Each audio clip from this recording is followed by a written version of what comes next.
right, welcome again. We are here this time with a special guest, Oliver Silvestro. Did he butcher it? That was perfect. How are you guys? We had to try. How are you, brother? Yeah, I'm good, thank you. How are you? Now, High Rollers, Sydney, right? Absolutely. What brings you down here today? Got 6 kids fighting on the card, and 6 yeah, kids. 6 kids from that little gym. How many members do you guys have roughly? Around like the 200. Yep. So, by no means, out of all the a high rate of turn, like the average person, and the elite do it so often that it's almost like all of our kids are pretty much guaranteed to get there at some point. Insane, dude. It's like, nuts. I don't understand. I was going to say, you're a 10-time world champion. Like, from a small gym of 200, like, how is that? Not how is it possible, but how did you guys go about getting to there? Well, even though our gym is like, we've only got 200 people, the level of the people there is so high. And the way that we train is pretty much, it's just conducive to winning, right? Because you can have good jiu-jitsu, you can have good technique, but if you don't know how to win, it's like, what are you doing at the competition? You know, you can do all of your technique, you can do everything perfectly, good game plan, but you have to know how to win, which is something people don't talk about a lot. Is Completely agree. Yeah, right. If you don't know how to win, you can't win. Like that's you see that a lot with a lot of like at the absolute highest level. I think that's what's really attributing to the longevity of athletes like say Wagner Hosha. Yeah. Like it's just the kind of people who just know how to win, and that's such an underrated skill in competition. But something I'm curious about with you, because you've got a massive amount of competition experience, right? And I'm a competitor myself, and I'm very interested in like competition mindset, and like how was your kind of mindset and approach to competition changed over the years of you as you've kind of like matured as an athlete? You start relying on your parents a little bit less when you grow up. Obviously, my dad is probably the biggest influence to my training still at the moment because he's my coach, right? You have to push yourself a little bit more as you start to grow up, right? Like your parents aren't going to be dragging you to training. Like the kids that we have on this card, they're really good, but they're still yet. Obviously, this is not their fault because they're still young, right? But they get to mature and like take account of their own training to the fullest extent, just because of the nature that they are children. But once you start to hit that age of juvenile, I think is where it really starts to happen, like 15 to 17 years old. That's when a lot of kids will either drop off or they'll start to like shoot up and become like Australia's best prospects. And like what determines it is if you take account of your own training and if you want to push yourself, right? Because I'm sure that at like everyone's gym, there's a lot of kids, they're good, but they're good because their parents bring them to training and they push them, right? Good question. So you said you trained under your dad. When did you start training? I started training, I think 2012, so 14 years ago. Hey, wow. So what age is that? Like 4 years old. At 4 years old? Yeah. Wait, you're 08? I'm 07. 07, wow. And when did you jump into competition? I think like the next year, so I was 5. Whoa. So I've been competing since I was 5 years old, so that's 13 years. That is I ain't going to say when I was born. I'm a little bit older. Yeah, wow.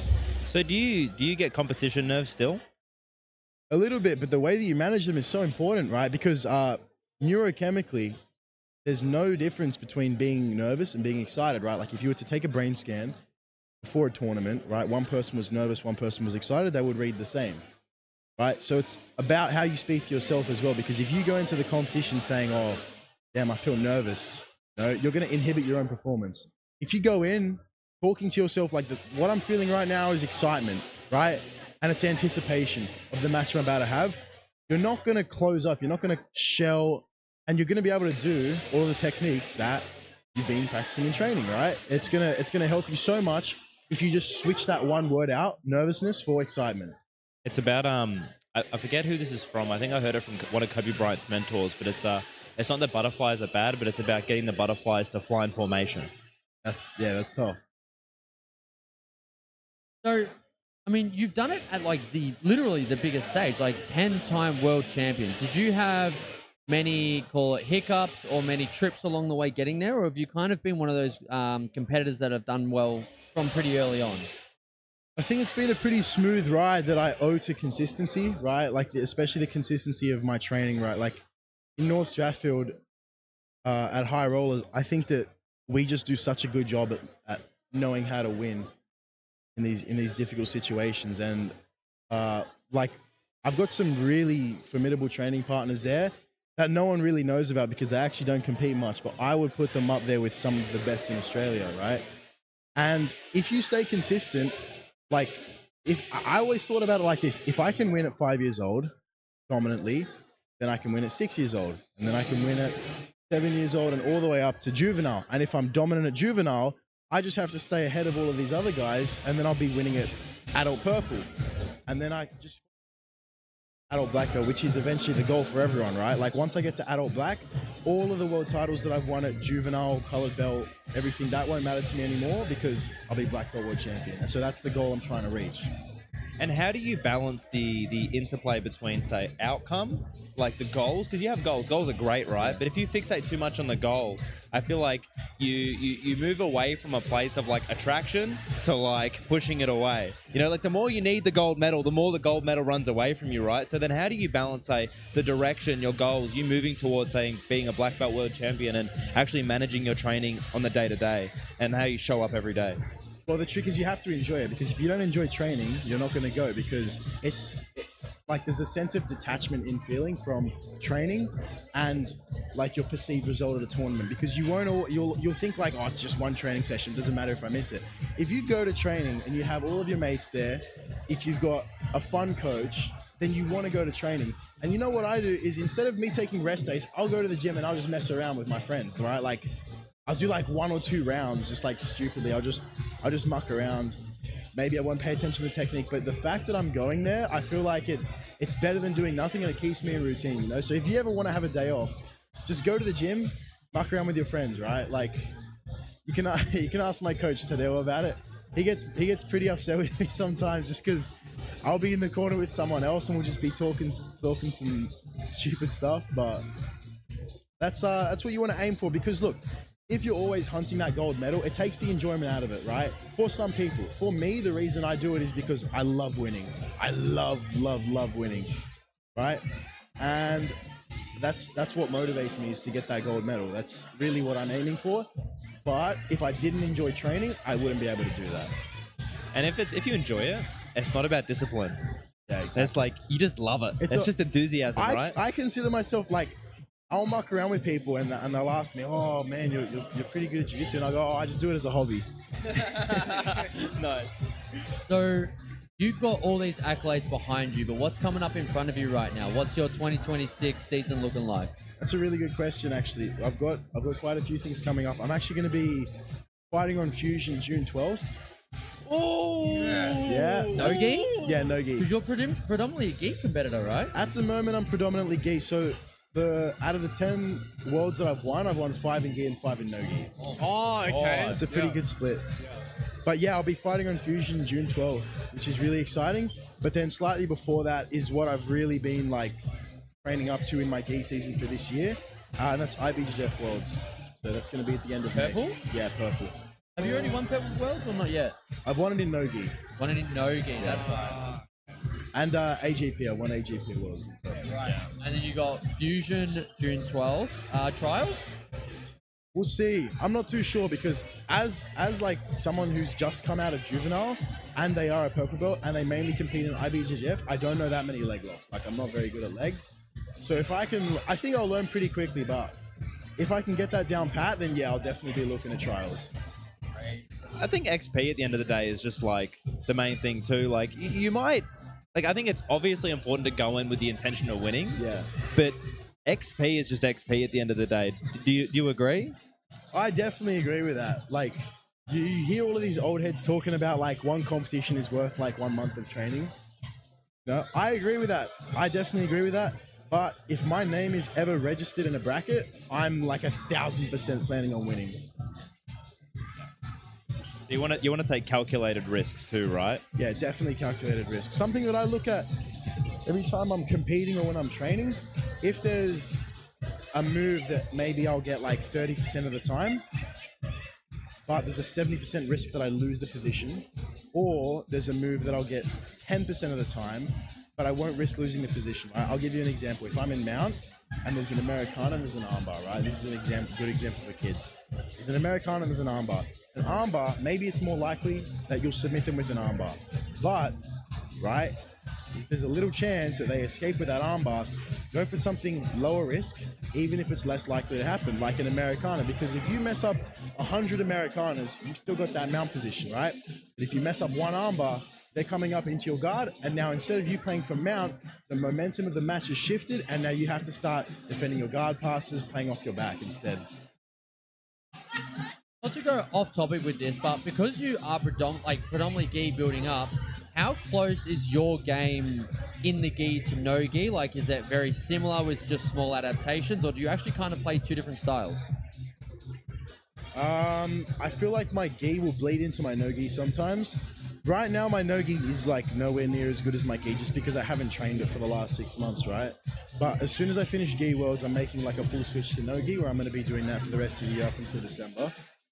I really like De La Riva in both. I'll play De La Riva in gi and no gi. I feel like it's really versatile. And if you've ever watched any of my matches, of course, I've got my footlock, which I'll use like all the time in everything. Yeah, you landed, wasn't it in your last Worlds run where you went 80% submission rate? Well, didn't you land a De La Riva footlock in that one? That was Pans, right? So yeah, that's it. Yeah, in Pans, I think that was like one of my best performances ever, because in the open weight there was just like so many sharks that were all hungry to get it. There was like 25 people in the open class. It was insane, right? And I had 5 matches in total, and I submitted 4 or 5 matches with that footlock. Yeah, because I remember, because when we first heard about you were coming here today, I was like, off the top of my head, I'm not 100% sure who Oliver is. And then as soon as I looked up your profile, I was like, I know exactly who this cat is, dude. Like, I watched you land that footlock, and I'm like, that's nasty. And it was against a guy like twice your size. Like, I mean, it's smart. You always got to attack the limbs on the bigger guy, but like, just absolutely bananas how you were submitting these guys twice your size. Like, freaky. Something I'm curious. Oh, sorry. You go. Sorry, I didn't mean to cut you off. No, it's fine. I was gonna say, like, for my division, I'm definitely one of the smallest. Like, I think I'm probably the smallest heavyweight you'll see in your whole life, just because I'm really thick and I'm really stocky. But it's really advantageous, especially for those footlocks, because like those muscles can contract harder, right? So when I get that footlock up, I feel really confident that I can just like rip it off the leg straight away. And I think that helps a lot, me being actually like smaller and more compact. Like, I feel like out of my kids here today, I'm kind of, well, he's kind of built similar to me, is Mason, right? Little Mason, he's fighting in the co-main. I definitely think he's going to win the belt. Mark my words, come back to this after the match. He'll have the belt. But he's short and he's stocky, which means that he can explode more and he can be fast and athletic. And I think it's such an advantage. If you're one of the smaller guys in your division, but you're packed in, I think that it's really, really helpful for you. Yeah, I feel the opposite. I just like enter my division. I'm like, these guys are freaking huge, man. Like, let's stop this. I need to cut more weight. I'm the opposite. I don't know. The confidence you have is unreal. Like, it'd be amazing to see, like, to learn more about your journey and like how just your confidence building was. Like, do you put it down to consistency mostly? Yeah, well, the more you compete, the less nervous you get. Like, at the moment when I compete, I don't get nervous. Like I say, I get excited, a little bit excited. But it's more like, I know that at the end of the day, the result isn't the biggest thing in the world, right? It's just my journey up until black belt, which is where the results will start to matter. A thing that I've been like really thinking about a lot lately is this Latin saying, it's ora et labora, which means prayer and work. Yeah. So it's like you pray to get on the bus, and you run as hard as you can to get on that bus. And if you miss the bus, you just know there's another one coming. And I think you can apply that to competition. You work as hard as you can. You really fight for that gold medal. And if the outcome doesn't go your way, you just go for the next thing. That's really good. Yeah, I like that a lot. But one thing that I'm curious about, like, who are your greatest inspirations for like jiu-jitsu, like both no-gi and gi? You know what? This is a little bit of an unpopular opinion. I think it's really unhealthy to idolize people in the sport, because I think that if you idolize someone and you think, wow, this person's so great, I want to do everything like them, and you try to emulate their game exactly, you'll never be as good as them, and you'll definitely never be better, right? Like, I see a lot, like, jiu-jitsu has such a bad glazing culture. So true. It's so bad, man. Like, these people will put these other people on a pedestal, and they'll be like, wow, we want to be exactly like these guys, and we want to play our game exactly like these guys play it. And it's just unhealthy, because if you don't focus on building your own game, you're never going to get good if you try to copy what someone else does. I think that's why my game is so successful, because like when I was young, I did a lot of like PTs with a lot of different good coaches, and I've just like a magpie, I've just been taking little like twigs out of their game, you know, little things, and putting it in my own game and making my own nest, right? And that's, I think, what's attributed kind of the most to my success, is I work with a variety, and I work with what works for me, not with what works for someone else. I think what you're really kind of honing in on is this idea that, like, I think martial arts is a creative act, and that athletic endeavors are creative endeavors. And I think the more you move away from your own self-expression within whatever sport you're doing, I think, like you're saying, it's becoming a less authentic version of yourself. And I believe that you overcome competition through authenticity, because no one can do you quite like you can do you, right? That's so true. And if you're, like you said, imitating other people and only thinking about what other people do, or the way that other people solve problems, then you're not actually developing who you are as an individual, right? So that's really cool. I love that perspective from you. Yeah, thank you. So if we change that question around a little bit, we'll go. You can obviously do multiple, but gi and no gi, who are your favorites to watch right now? Fabricio Andre is a machine. Great call. Yeah. 100%. Fabricio Andre is so entertaining to watch. I'll put him for no-gi though, because I think he's probably a little bit more in touch with no-gi at the moment. He's just so fun to watch, bro. Crazy. Like, you see him judo throwing people literally double his size. Dude, what did he do to Victor Hugo at CGI? That Which is was not nuts, right. bro. He literally put himself That in the was splits, nuts. flipped 130 kilo, like naturally massive human being, and he just like flipped him over the top, like bananas. It was crazy. Did you see the matchup that he's got coming up, Oh, Fabricio? yeah, he's got Mayram McQueen. Wow. Yeah. No and then gi. Diogo Hayes is the co-main event against the guy who fought Mikey the first time. That did the show with him. Gabriel. Gabriel Souza. No, Not Gabriel Souza. Um, I forget his name. the guy who did UFC BJJ 1 with him. Oh, That everyone was giving crap to no. because he just won gi, but he hadn't had any no gi matches yet. I know the name. I know. Yeah. I can't believe think the of match is in brutally. gi. I think the match is in gi But against yeah, Diogo. New promotions, they're paying those for. Who's your favorite to watch in the gi? I think Mikey is the GOAT, probably. Yeah. Because I think that you can get, like, you'll never be technically perfect, but I think Mikey's pretty damn close. So a lot of the stuff in my game, I try to look at what Mikey does, because I think that he does a lot of things. I think that there are, like, to some certain extent, there is an objectively correct answer to a problem in jiu-jitsu, right? But I think that there are multiple objectively correct answers to a question or a problem posed in jiu-jitsu, and I think that Mikey does a really great job at answering some of those questions. So for my game, I try to kind of steal a few of his, like, framing concepts. I think that those are really strong, but I'll never try to make my whole game like Mikey. You're also not built like Mikey either. I was gonna say, I don't think anyone are you that is. flexible or No way, bro. No way. Nah, not even that guy close. folds his limbs. Even Gordon was talking about when he rolled with him at the UFC PI, and he's like, feet just went in where feet shouldn't fit. Like, Yeah, bro. Man, Mikey would make, like, a great Asian factory worker. Have you seen how deep that guy squats? Like, imagine him on a smoke break, bro. keeping on the topic of Mikey, what do you want to see for Mikey's future? Because we've had a bunch of opinions on the pod. What do you want to see Mikey do from here on out on his career? It would be so great to see him come back to gi, but I just don't think that he will, because he's making racks in no-gi, right? Like, he's got a great deal with UFC BJJ, and man, I think that okay, I'll say what I think he's going to do, and I'll say what I would love to see. I think that he's just going to stick with UFC BJJ. Yeah. He'll probably at some point get like a double champ shot, and I think that he'll win. I don't think anyone's going to beat him, but I would love to see him come back to IBJJF and just show everyone what's up. That would be cool. Also, ADCC. Like, Yes, if you're going to man. dive Oh so my deep into God, no-gi, bro. let's go to ADCC, please. Like, Seeing Mikey in ADCC or CJI. well, I was gonna say because I bumped into him at CGI because I was at Vegas for it. Wow, okay. And I bumped into him and I'm like, Mikey, you were meant to be on this card. Like, can you spoil who you're gonna fight? And it was meant to be Mikey Musumeci versus Volkanovski. No But way. Volkanovski got booked for UFC, so he had to get plugged. But that would have been fun. He would have actually done CGI, but he lost his matchup. I want to see him do a bracket though, where he has to fight through to win. Please. Yeah. We need Mikey versus Andre at 66, Dorian Oliveira's, need him versus Baby Shark and Yeah. Pato. I want him think to have the worst bracket possible. Man, I think he would beat everyone there, but I think Dorian would be the hardest matchup for him By because far. he's very explosive and he's a very good wrestler. And I think that his style is very, very good at picking apart Mikey's game. Like, it's going to be tough to combat what Dorian has to put on Mikey. I've got Dorian as my dark horse to win Yeah. everything for the rest of his career. Like, the gas tank he has makes no sense, and it's a hard guard pass to solve. Yeah, it actually really is. He's like, Dorian is one of those guys that I think is like really small and stocky for the division, but they're just like a powerhouse. The thing that I worry about with athletes like Dorian though is that because he's so athletic, so explosive, and he started young, it's like I wonder if it's going to be a situation where he peaks very early and he only has a certain, like, let's say 3 or 4 years before he starts to drop off. Because eventually, you know, age will catch up with him.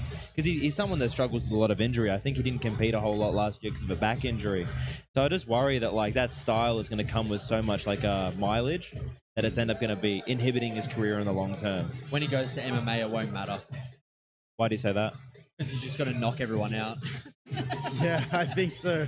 I think so, bro. He's got he'll that fast twitch. Dude, fast twitch. Imagine that overhand to blast double. Like, stuff that. I don't think I'll ever move across to MMA. Nah, you're not Nah, going? Never. I'm happy to stick with jiu-jitsu because like, for one, it's what my parents want, because my parents have supported me so much in my jiu-jitsu, and for them to just ask one thing, like, don't go to MMA, don't get your head smashed in, it would be kind of almost disrespectful for me to go into that with all of the help that they've given me and the skills that they've given me to do something that they don't want for my own benefit, right? And also, I think that it never really goes well. Like, there's no good high-profile jiu-jitsu guy except for Gilbert Burns, I think, or Damian Maya, that has transitioned successfully. Like, look at Bush Escher, right? He's, man, one of the goats in jiu-jitsu. He's really struggling in MMA. Hey, he fights next weekend. So we'll see. Hey, fingers Hopefully crossed he for can him. pulls it back, man. It's looking dicey though. He gasses so quick in MMA though. Yeah. He had such a great gas tank in jiu-jitsu, and it's just disappeared. Yeah. Hate it. Well, so obviously we're here for Fusion Juniors, so we have a lot of young up and coming athletes. So is there any advice that you would give to kind of like to encourage longevity within the sport as a young competitor for these athletes as they, you know, Man, I've got some mature? advice. I've got some advice for their parents, because the number one reason kids drop off is their parents push them too hard. Let your kid enjoy themselves, and if they're less than 16 years old, don't treat them like a professional athlete, because they're not a professional athlete, they're a child, okay? Bring them to good events like this, right? They can be gangster and they can have like awesome submissions and good highlights, but don't make their whole life revolve around the sport. Like, for me, up until 6 months ago, I was like really, really heavily like swamped with schoolwork, right? Like, school was such a big part of my life because of like my mum was really pushing me hard for school. So I was like 90% schooling, 10% jiu-jitsu. And now I can finally switch it to like 100% of my time into jiu-jitsu, but get your priorities done first, right? Like, I think that you need to be smart to do. I Do agree. you think that almost gave you like even more hunger now, because you've kind of had that FOMO Yeah, of like, definitely. I want to just train full time? 2025, I did nothing. Like, I did one local tournament where I scored like 67 points. Yeah, bro. Why you gotta do that to him? Just sub him, bro. It was for a kid at my gym asked me, and then That's fair. All right, well, you've actually got some kids to get warmed up and get ready for rules meeting and absolutely. stuff. But what is your dark horse fight of the night? Having 6 kids on this one, who's the kid that maybe isn't in the light? Because I mean, you're going for the title tonight, so Yeah. obviously there's a lot of spotlight on that. But if you could, I mean, you can give all the kids their spotlight, obviously. But if there's someone that you had to be like, oh, Fight of the night? this is the one you do not miss. I think Sophie and Mason are going to finish it too quickly for it to be fight of the night. I think that some really good scraps and some like really good scramblers that we have, I think fight of the night would probably go to, I think, Roman Qatar or Ralph Chihab. I think one of those two will get fight of the night. So keep your eye on those matches. It's going to be good. Oh yeah. Well, thank you so much for your time, thank you, brother. man. Thanks I for appreciate officially it. meeting me. Stay out of my division. I don't want that. I don't want that smoke. Thank you so much. Have a wonderful day, bro. Thank you, boys. Thank you, brother. I'll see you later. You guys are legends.